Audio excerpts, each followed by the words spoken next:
so-called Negro movement is a part of the attempted takeover of our country by the lazy, the indolent, the beatniks, the ignorant, and by some misguided religionists and bleeding hearts, and all being led by the politicians who stay in office by appealing, remember, not to reason, but to the most votes.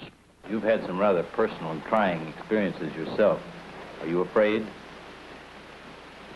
No, I'm not. Ultimately, along the way of life, an individual must stand up and be counted. I think separation would be the only solution to this problem, which now has become a national and international problem here between white America and one slave. I think we as slaves should go to ourselves now and do something for self and be happy to do something for self and stop depending on our slave masters' children. In Washington, during a hearing on civil rights, he accidentally met Martin Luther King Jr. for the only time. The two men merely exchanged greetings. In April, Malcolm delivered a major speech defining his new activism. The ballot is as powerful as the bullet. At least they're both important. And if you don't use the ballot, you're going to have to use the bullet. I think that the people in this part of the world would do well to listen to Dr. Martin Luther King and give him what he's asking for and give it to him fast before some other factions come along and try to do it another way. No, the one thing we did right was the day we started to fight. Keep your eyes on the prize. Hold on. I know the one thing we did right was the day we started to fight. Keep your eyes on the prize. Hold on. Hold on. Keep your eyes on the prize. Your eyes on the prize. Hold on. Hold on. Hold on. June 1956, 6 months. There had been boycotts before, in Baton Rouge, Louisiana, 3 years before, even in Montgomery itself, 50 years before. None had lasted so long with so much support. In Tallahassee, Florida, another boycott started. It was so effective that the bus company was forced to shut down operations. It was clear the boycotts hurt the bus companies, businesses, and the cities. It was not clear if they could end segregation. September 1956, 9 months. The Klan in Montgomery held a series of highly visible rallies.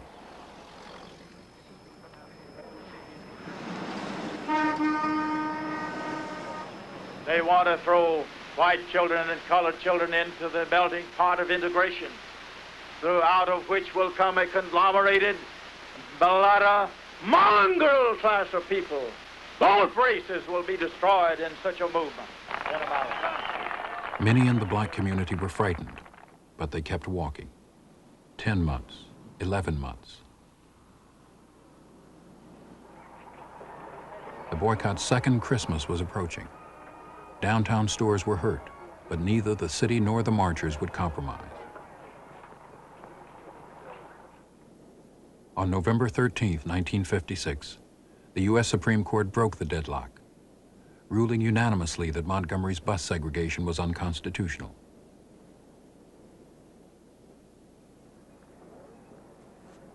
That day, the Ku Klux Klan rode and walked the black neighborhoods again. This time, the blacks just watched, unmoved and unafraid.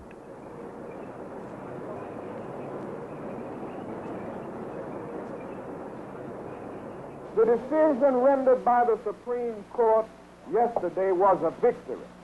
Yeah. But it wasn't a victory for colored folks. Don't make that victory that small. It wasn't a victory for 50,000 Negroes of Montgomery. It wasn't merely a victory for 16 million Negroes of America. That was a victory for justice and goodwill. Now, what will be our mode of action in the light of this decision? After thinking through this question very seriously, the Executive Board of the Montgomery Improvement Association recommends that the 11-month-old protest against the city buses will be called off, and that the Negro citizens of Montgomery, Alabama will return to the buses on a non-segregated basis.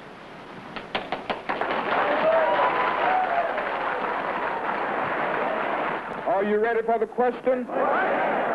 All in favor, let it be known by standing on your feet. It seems that it is carried unanimously.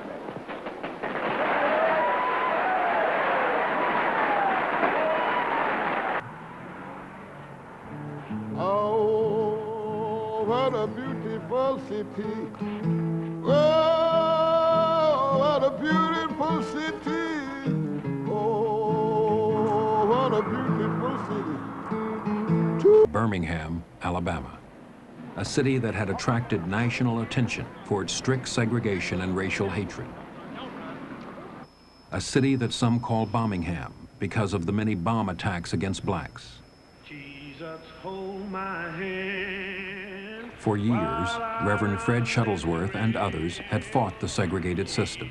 In 1956, Shuttlesworth demanded the desegregation of city buses. Many of his friends tried to talk him out of it. His house and church were bombed as he slept. It blew the floor out from under my bed, space of, I guess, 15 feet. The springs that I was lying on, we never found them. 57, Shuttlesworth was attacked again as he tried to enroll his children in an all-white school.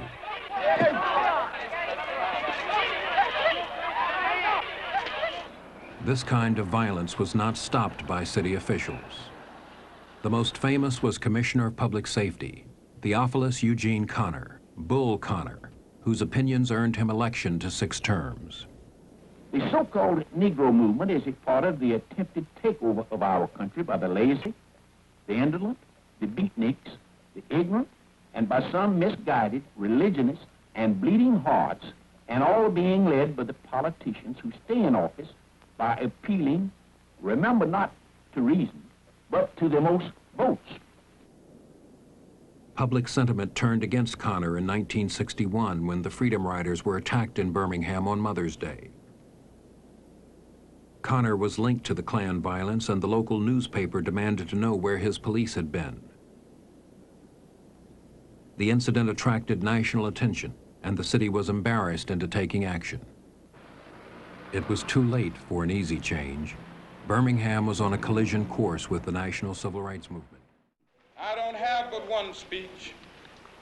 I don't have but one message as I journey around this country. And it is a message which says that I am convinced that the most potent weapon available to oppress people as they struggle for freedom and justice is the weapon of nonviolence. As the movement took the nonviolent struggle into the streets of Albany, organizers expected the same reaction encountered in most Southern communities: police brutality. All right, let's stop it right here. But they had never met a law enforcement officer like this one, Albany's chief of police, Laurie Pritchett. You're welcome to picket, but this grouping up here is going to stop. They'll be allowed 2 here in this block, and the others will move out. We'll allow 2 picketers in this block at your front of the city hall where you're picketing. You can leave 2 here, or you can go.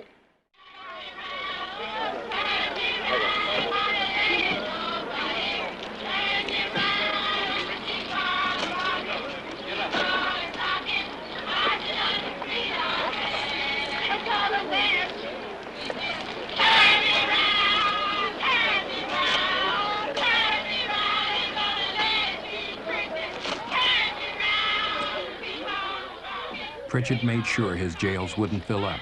He had planned carefully. I had sat down and took a map and went 15 miles, how many jails was in a 15-mile radius, how many was in a 30-mile radius, on up to maybe 50, 60-mile radius. And I'd contacted those authorities. they'd assured us that we could use their facilities. Is it crowded? How many is that cell supposed to hold?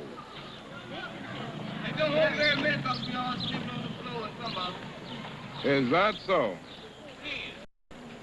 It's built to hold 10, and there has 69 in there. Uh-huh. Because Chief Pritchett sent prisoners into these jails, some questioned how nonviolent he really was. I think the Yap description was slick. He did have enough intelligence to read Dr. King's book, and he called from that a way to avoid the confrontation and inducing the great ferment in the national community by being non-brutal rather than being non-violent. I remember a statement that Chief Pritchett made to me one time when he says, you know, Sherrod, it's just a matter of mind over matter. I don't mind, and you don't matter.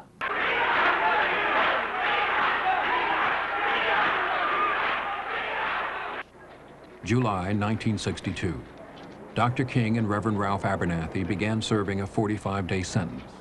They were determined to stay in jail to protest Albany segregation. But 3 days later, they were released.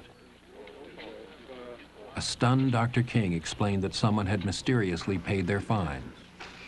At which time the chief said to us that we had been released. In other words, that our fine had been paid. I said, well, Chief, we want to serve this time.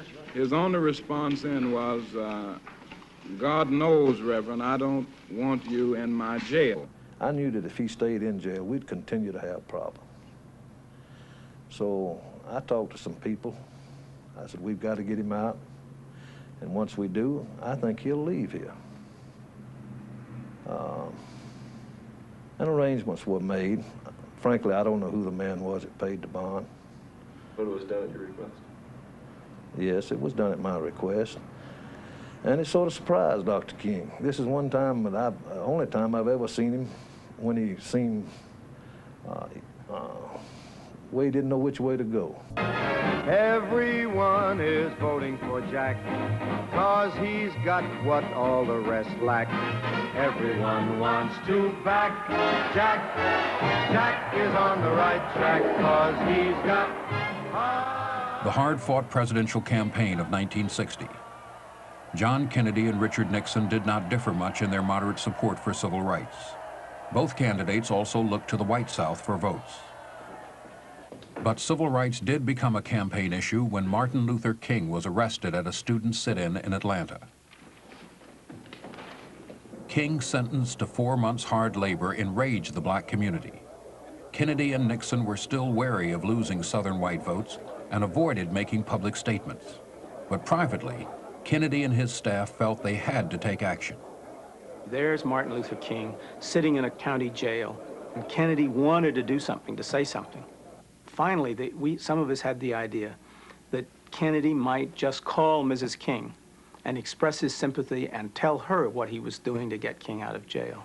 He said, I'm thinking about you and your husband, and I know this must be very difficult for you. If there's anything I can do to be of help, I want you to please feel free to call on me. And I didn't quite know what to say except to thank him and say, well, I really appreciate this. And if there is anything that you can do, I would deeply appreciate it. And then that very night, Robert Kennedy called the judge in Georgia and called him to get that judge to get King out of jail. The Kennedy phone calls proved to be a smart political move.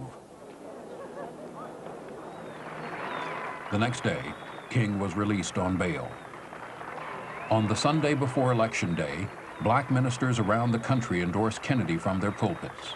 It was to be one of the closest elections in American history, with John Kennedy winning by less than 2/3 of 1% of the popular vote.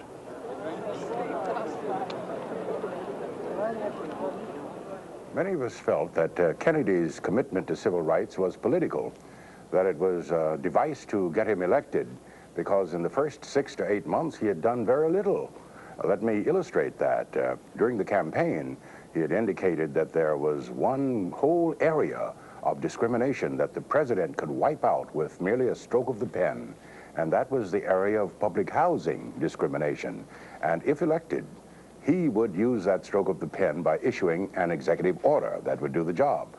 Well, we waited for more than a year for that stroke of the pen, then decided that his pen must have run dry. One white man named Lincoln supposedly fought the Civil War to solve the race problem, and the problem is still here. Then another white man named Kennedy came along running for president and told Negroes what all he was going to do for them if they voted for him, and they voted for him, 80%. He's been in office now for 3 years, and the problem is still here. When the police dogs were biting black women and black children and black babies in Birmingham, Alabama, that Kennedy talked about what he couldn't do because no federal law had been violated. And as soon as the Negroes exploded and began to protect themselves and got the best of the crackers in Birmingham, then Kennedy sent for the troops. And there was no, he didn't have any new law when he sent for the troops. When the Negroes erupted, then he had at the time when whites were erupting. So we are within our rights and with justice, with justification, when we express doubt concerning the ability of the white man to solve our problem. The pathetic aspect of this experience is not the injury to one individual. It demonstrates that a climate of hatred and bitterness so permeates areas of our nation that inevitably deeds of extreme violence must erupt. Death threats against King came almost daily. He loves a person and hates the evil deed. And I think this is what Jesus meant when he said, love your enemies. That he didn't say like your enemies, because it's pretty difficult to like some people. It's difficult to like people bombing your home and threatening your children and kicking you about. But Jesus says love them, and love is greater than like. Love is understanding, creative, redemptive goodwill for all men. What did he say to you when he came up? Well, he said, I want to see. I told him earlier at the courthouse that he could speak at our meeting tonight if he wanted to, and I invited him and told him that he could have 15 minutes. So I asked him if he was planning to come, and he said, I want to see you about that. Can I step over? And I said, yes. And he came over and started hitting me. Where did you hit him again? Right here. Right forward. And then after they pulled him away, he started kicking me. Are you injured in any way? Do you feel any... I don't think so. I just feel a slight headache, and I'm sure that'll pass away shortly. Will you press charges against this man? No, I don't plan to. And Connor took a lesson from Laurie Pritchett, showing restraint as he supervised the arrest of hundreds of demonstrators.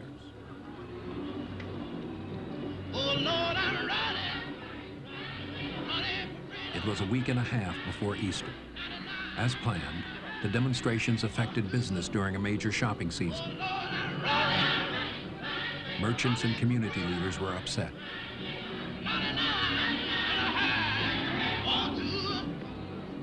We've got some mighty good people in this community, both white and colored. Businessman A.G. Gaston supported the new administration. We didn't anticipate the need for Martin King at that time. This Martin King thing came, and all of a sudden. I was upset with Dr. King because he wouldn't give us a chance to prove what we could do through the political processes. I believe a representative of my office at the Department of Justice. The federal government also thought the protests were ill-timed. Birmingham, the fact that there was a change in administration in Birmingham, that the new administration had not yet taken over in their responsibilities and their duties, and that perhaps the timing of these demonstrations could be reconsidered. On April 10th, Birmingham obtained a state court injunction ordering an end to the demonstrations. Dr. King grew discouraged, worried that the campaign here, as in Albany, would stall.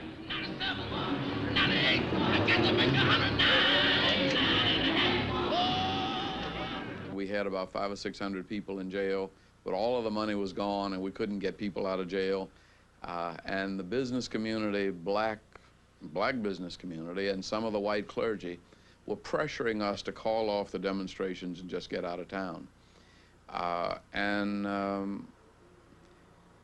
We didn't know what to do. And he sat there in room 30 in the Gaston Motel, and Martin didn't say anything. And then finally, he got up and he went in the bedroom, and he came back with his blue jeans on and his jacket, and he said, look, he said, I don't know what to do.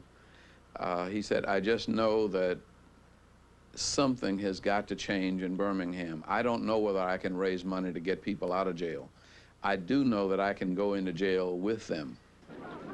And not knowing how it was going to work out, he walked out of the room and led a demonstration and went to jail.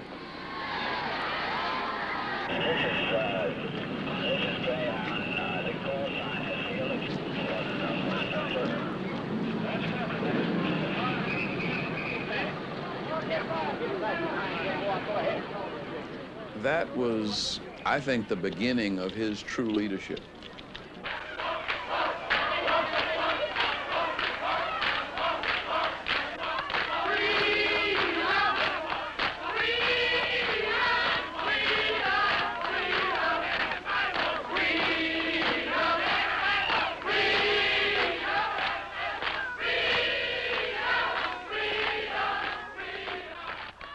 At this time, local white clergy were criticizing King and the campaign. The ministers published in the newspapers a diatribe against Martin, calling him a troublemaker and saying that he was there stirring up trouble to get publicity. And he sat down and took that newspaper, and he had no paper, and he was in solitary confinement. And he started writing an answer to that one-page ad around the margins of the New York Times. I have yet to engage in a direct action campaign that was well-timed in the view of those who have not suffered unduly from the disease of segregation. For years now, I have heard the word wait. It rings in the ear of every Negro with piercing familiarity. This wait has almost always meant never. We must come to see with one of our distinguished jurists that justice too long delayed is justice denied. As King sat in Birmingham jail, the demonstrations lost supporters. 8 days after his arrest, King accepted release on bond to plan the next phase of Project C. It would be the most controversial move yet. All right. We wanted to get the black community in Birmingham involved, and the way you get people involved is get their children involved. They were taking the kids out of school, you know, marching, and I thought that was unnecessary. In fact, my idea was the kids, many of them didn't know what it was all about to start with. Most adults have bills to pay, house notes, rents, car notes, utility bills, but the young people, wherein they can think at the same level, are not at this point hooked with all those responsibilities. So a boy from high school, he get the same effect in terms of being in jail, in terms of putting pressure on the city as his father, and yet he's not, there's no economic threat on the family because the father's still on the job. I'm on my way to freedom land. Thursday, May 2nd was D-Day, the day the children began to march in Birmingham. At first, the groups were small. Policemen arrested them, loaded them in paddy wagons, and took them away to Birmingham jail.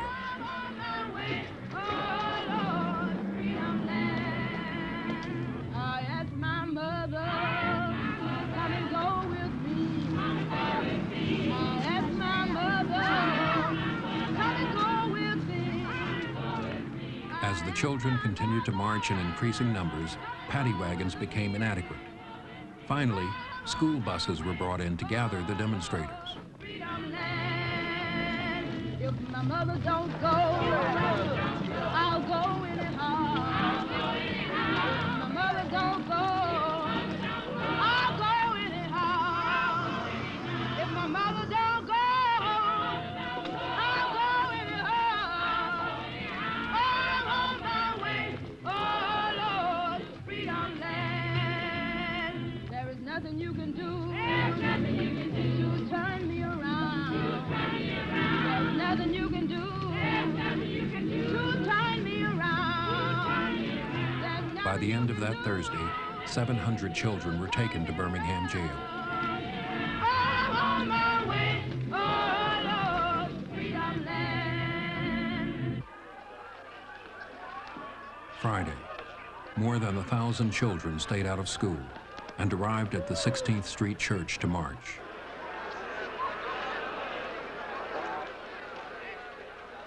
Bull Connor tried to stop the marches before they began and brought out the city's police dogs.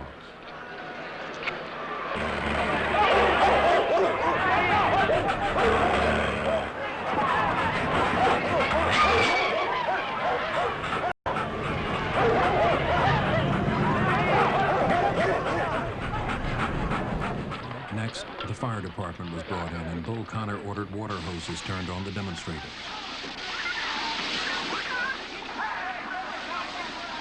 With 100 pounds of pressure per square inch, the water hit with enough force to knock the bark off trees. As water pounded the demonstrators, David Vann was on the phone with A.G. Gaston. And he was expressing a great deal of resentment about the king coming in and messing up the thing when we were getting a new start. And then he said to me, he said, but Lawyer Vann said, they've turned fire hoses on a little black girl. They're rolling that little girl right in the middle of the street now. I can't talk to you no more. It was it, and stand up on my building looking down on Bull Connor and them shooting water in the park right across from my office there in that park. I guess that's the most outstanding thing in my mind right now. I just couldn't imagine what could happen.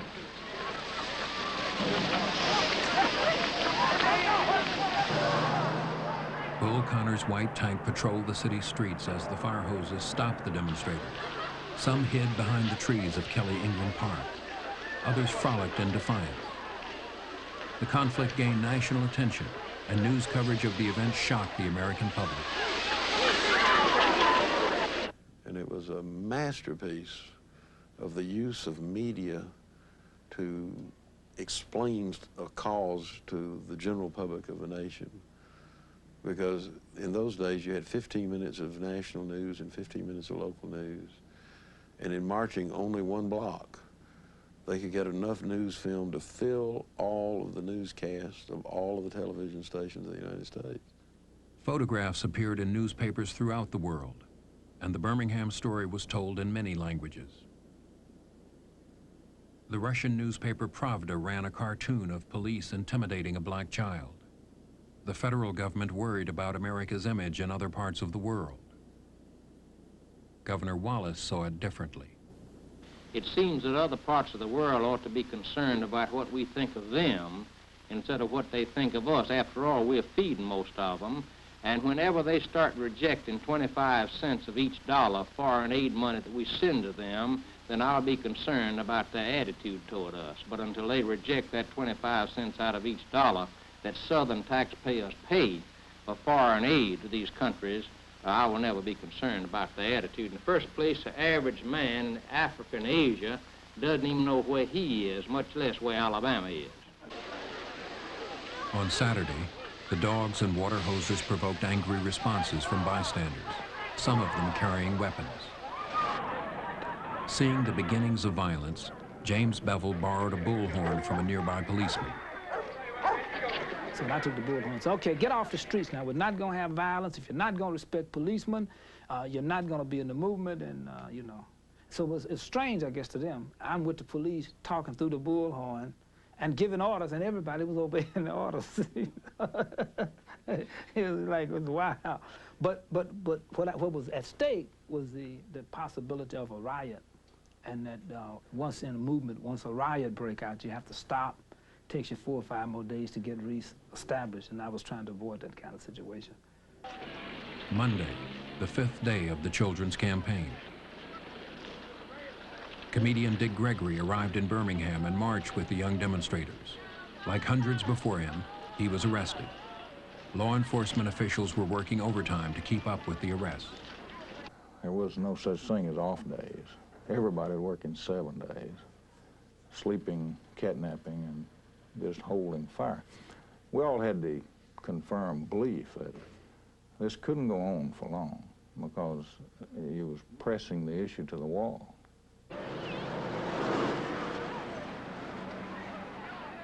The confrontation moved outside the park.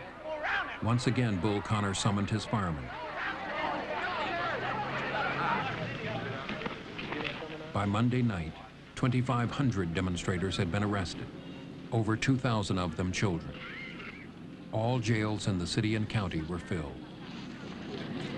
At one time, I had, here in this building on the 7th and 8th floor, we had over 1,200 male juveniles, black, on top of our regular complement of probably near 1,000. At the same time, I had 600 female juveniles in the 4-H dormitory at the fairground.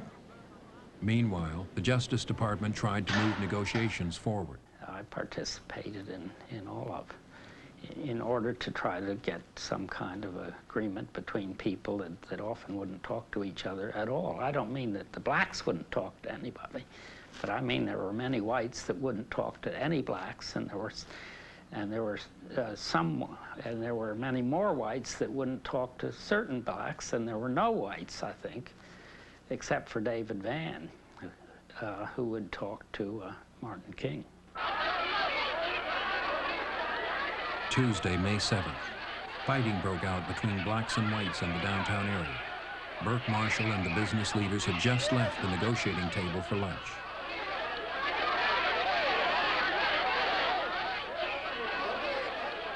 The situation was fast reaching the riot proportions James Bevel had feared. The businessmen quickly returned to negotiations, ready to talk. And so we began analyzing, now what are your problems, what are our problems? You've got to recognize, one, that we don't have a government. We've got two governments, neither of them can be effective. We've got to find a way to work this thing out within private sector formats. Both sides agreed to a day of truce. A resolution was reached, but there was a last-minute hitch. After we reached the settlement, and it looks like a molehill today to say that we're going to take down the signs, we have a 60-day cooling off period and desegregate lunch counters and begin a program of employment in downtown Birmingham with at least 3 clerks hired. I think somebody in New York asked Reverend Shuttlesworth why he would settle for just 3 clerks in downtown Birmingham, and he said, I meant 3 in every store. And the thing almost came unglued. By that time, Reverend Shuttlesworth was so worked up that I can remember Fred cussing and David Vann crying. And it just seemed like when David Vann wanted to settle, Fred wasn't ready to settle.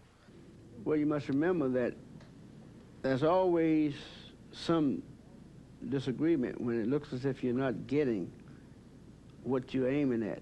And there are people who want victories, social victories, to come quickly. On Friday, May 10th, 38 days after Project C began, an agreement was reached with the business community. Reverend Shuttlesworth had been right. When the movement came to Birmingham, it won a much-needed victory, and it gained national attention. Facilities, lunch counters, and fittings. The next night, the Ku Klux Klan met outside the city, and Grand Dragon Robert Shelton gave this opinion of the Birmingham Agreement. No business people in Birmingham or any other city has the authority to attempt any type of negotiation when it deals in governmental affairs of a municipality. Martin Luther King, in my opinion, epitaph can be written here in Birmingham. Several hours later, a bomb exploded outside Martin Luther King's room at the Gaston Motel. King had already left Birmingham, and no one was in the room at the time. As a large crowd gathered, the Alabama State Police moved in and began beating blacks with clubs and rifles. In response, angry blacks rioted and set fire to several buildings. Over the next few weeks, the riots that began in Birmingham spread to other cities. Racial tensions gripped the country, and President Kennedy was moved to action. On June 11th, he took a stronger position than any president since Lincoln, calling civil rights a moral issue. Now the time has come for this nation to fulfill its promise. The events in Birmingham and elsewhere have so increased the cries for equality that no city or state or legislative body can prudently choose to ignore them. The fires of frustration and discord are burning in every city, north and south. Where legal remedies are not at hand, Redress is sought in the streets, in demonstrations, parades, and protests, which create tensions and threaten violence and threaten lives. Next week, I shall ask the Congress of the United States to act, to make a commitment it is not fully made in this century to the proposition that race has no place in American life or law. Kennedy pushed for a new civil rights bill, but was troubled when the movement announced plans for a mass march on Washington. Fearing more violence, Attorney General Robert Kennedy had tried to prevent the march without success. There will be a mass march, there is no doubt about that. And it is our purpose and it is our hope that this march will carry on in a manner that will be definitely and effectively in support of the civil rights program. Freedom Now movement, hear me. We are requesting all citizens to move into Washington.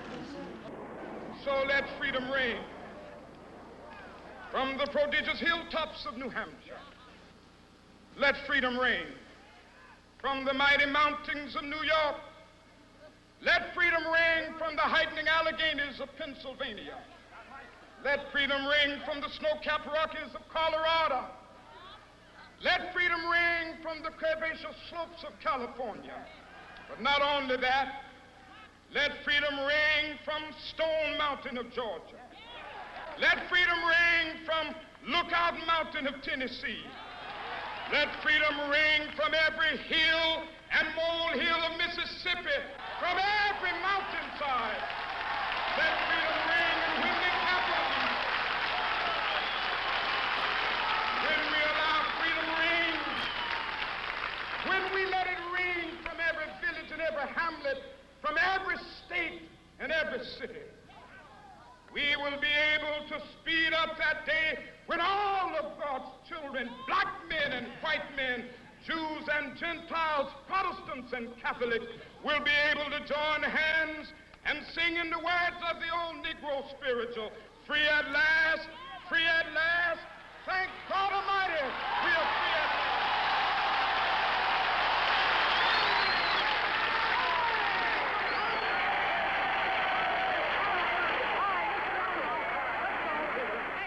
And we were so proud of the fact that no violence had taken place that day, and we were so pleased. But this beautiful scene of the wind dancing in the sands of the Lincoln Memorial, I will never forget. This was the greatest day of my life. 18 days after the March on Washington, Birmingham, Alabama, a bomb exploded in the 16th Street Baptist Church just before a Sunday morning service. 15 people were injured.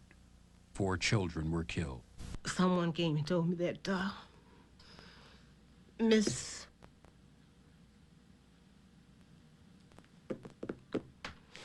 Arnold would carry me to the hospital so I could see her.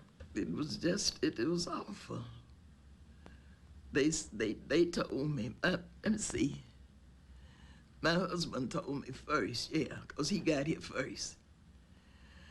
And he was upset. He was the kind of gentleman, he was kind, nice. We could not let little girls be killed. It was like somebody hit me with hot steel. It was like, and I felt personally insulted because it was like, now they knew these children was using their church, and they really felt insulted because the children have defeated them, right? So it's like they're coming back on the children to say, we will teach you a lesson. And my point is now, we will teach you a lesson. We felt that there were 2 things that we could do.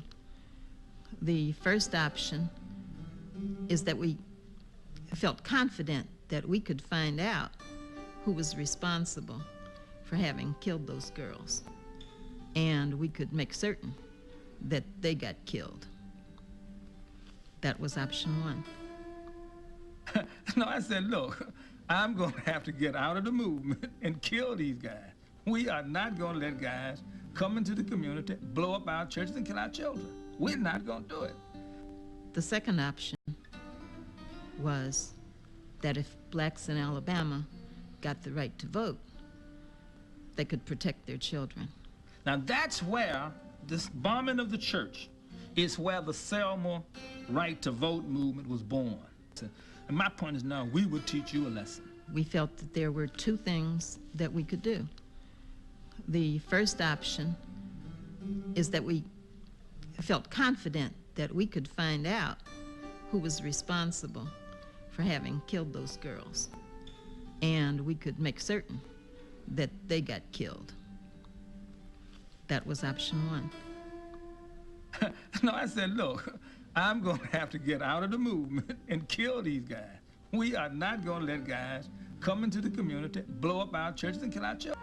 You know, if you're thinking about something and having the wrong thoughts and something comes up, then anger expresses itself. But I've tried to just put all of that behind me and go on and live. Because in addition to that, so many other things have happened, you know.